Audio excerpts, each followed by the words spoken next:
Jeffrey Epstein has been dead for more than 6 years. The man at the center of one of the largest abuse scandals in modern memory is gone.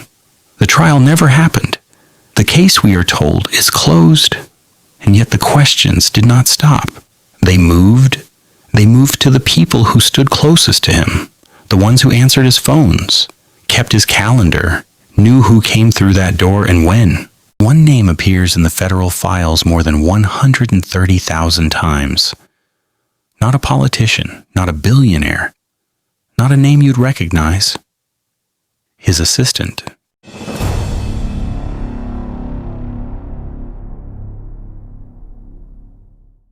She has never been charged with a crime. Hold on to that. I'm going to say it more than once tonight because it matters more than once.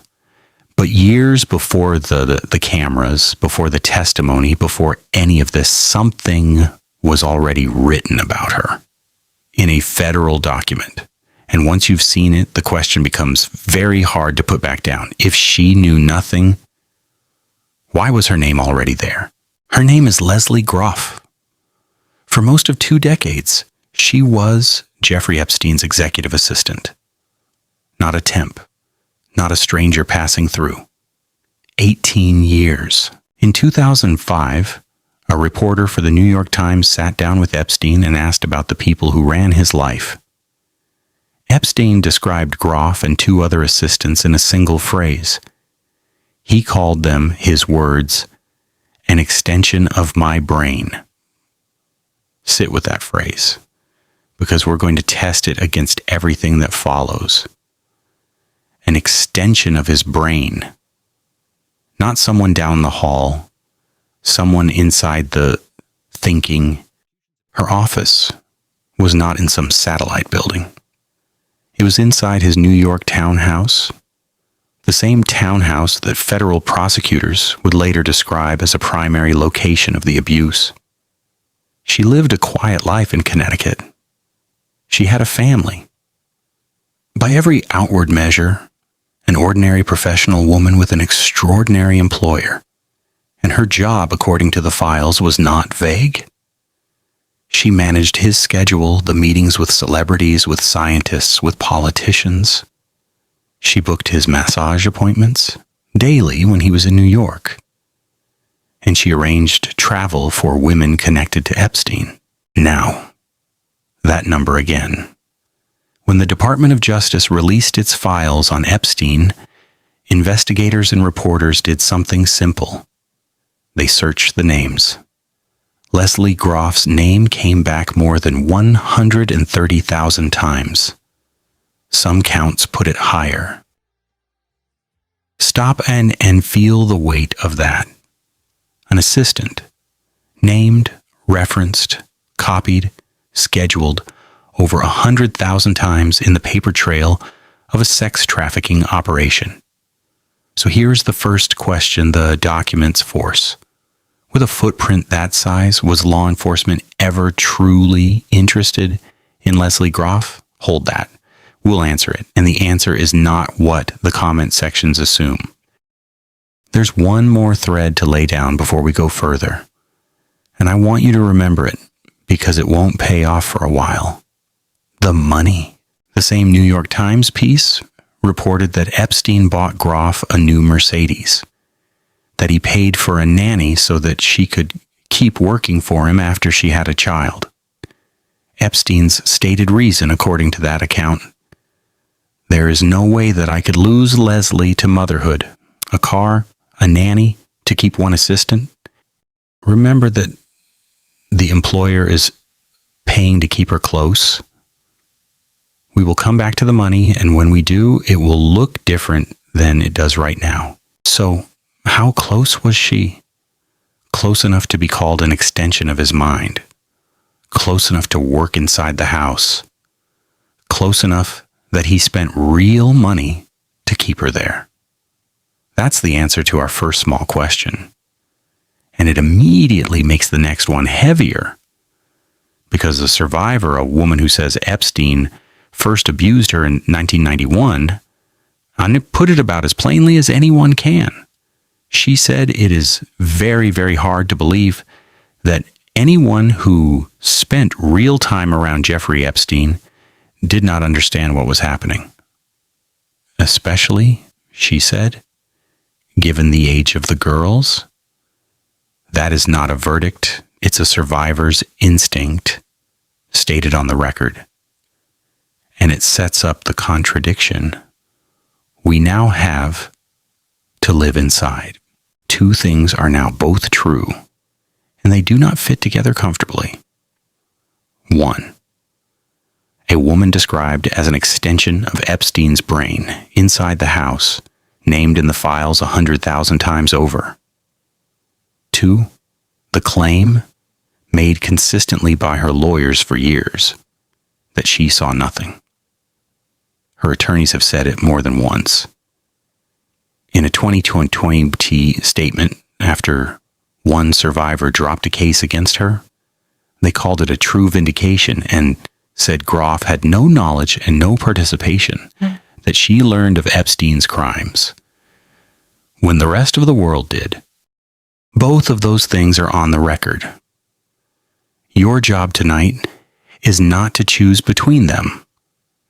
Your job is to notice the gap between them and to ask why the system never closed it. Because here's what's strange. With a footprint that large, you'd expect the law to have moved on her. And here's the part most people don't know. It did. In 2019, after Epstein was arrested on federal sex trafficking charges, prosecutors didn't just look at Epstein. They named Lesley Groff among his potential co-conspirators. And they sent her a subpoena. She resigned from his operation shortly after. Her lawyer says that once the indictment came out, she felt, his word, betrayed and disgusted. So the answer to, was the system ever interested in her, is yes.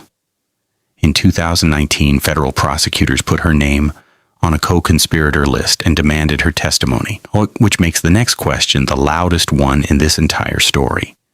If prosecutors named her as a potential co-conspirator, why was she never charged? Hold that question. We are going to take our time getting to the answer, because the answer is a document, and the document deserves to be read slowly. To understand why Lesley Groff was never charged, you have to go back past 2019, past the townhouse to Florida in 2008. This is the part of the Epstein story that has made more people lose faith in the system than almost any other. In 2008, Jeffrey Epstein was facing the possibility of serious federal charges in Florida. What he got instead has been called one of the most lenient deals in the modern history of American justice. He pleaded to state charges. He served roughly 13 months, much of it on work release.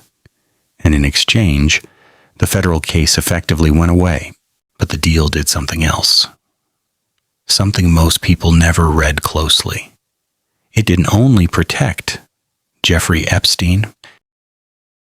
The agreement contained a clause promising that the government would not bring charges against Epstein's potential co-conspirators. Think about what that means. Before anyone was tried, before the public knew the scale of it, the federal government agreed, in writing, not to prosecute the people around him. And the agreement named them. Now hold that thought for 1 second, because this is where the present day comes crashing back in. This year, in 2026, the House Oversight Committee decided it was no longer satisfied with the deal signed in 2008. They began calling Epstein's inner circle back in, one by one. Another assistant, lawyers, associates, and they called Lesley Groff.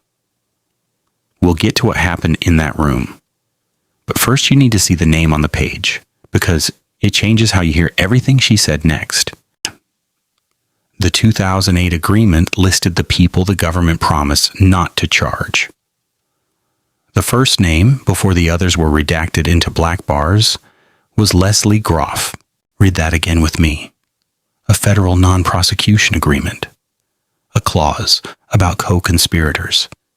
And her name written in, while Jeffrey Epstein was still alive and still free. That is the answer to why she was never charged. Not a rumor about who pays her lawyers today. Not a theory, a document. The protection was not built around Lesley Groff after Epstein died. It was built into a federal agreement before most of the world had ever heard her name.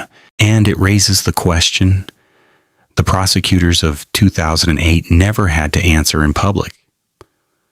Why does an agreement about co-conspirators name an executive assistant and then promise in advance never to charge her? And then came the detail that set the comment sections on fire.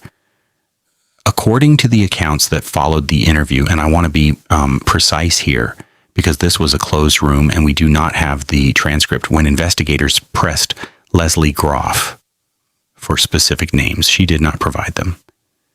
Treat that as what it is. A characterization of a private session, not a verified quote. But hold the logic of it up to the light anyway. If she witnessed nothing, there are no names to give. If she witnessed something, a name is exactly what accountability requires. The audience was left holding the space between those two sentences. Now finally, back to the money. I told you it would look different. Banking records included in the DOJ files show that between 2016 and 2018, Lesley Groff received 3 payments of $100,000 each and a fourth of $110,000 from Epstein companies. The records do not state what the payments were for. I'm not going to tell you because the documents don't. But set them beside what we already know. The Mercedes, the nanny. No way I could lose Lesley to motherhood. An employer, across more than a decade, spending real money to keep one assistant close? We are not drawing a conclusion.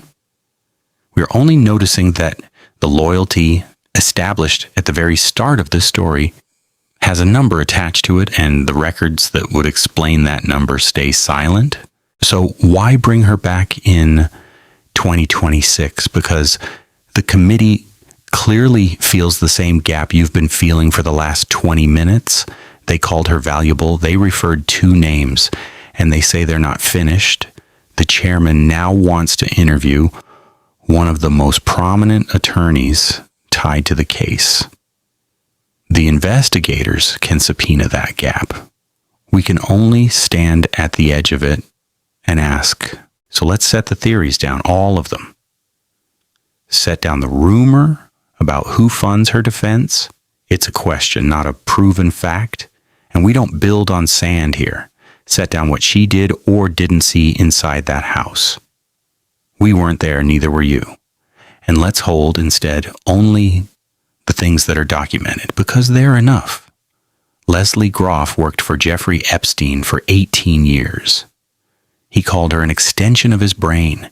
Her name appears in the federal files more than 100,000 times. In 2019, prosecutors named her a potential co-conspirator and subpoenaed her.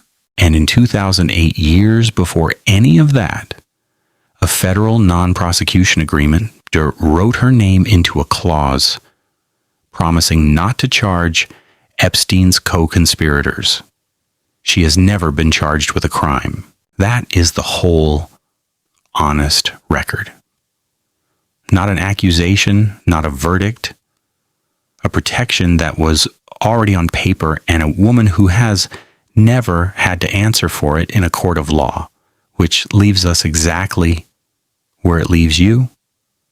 Not with a conclusion, with a question. If Lesley Groff truly knew nothing, why was her name already written into the protection?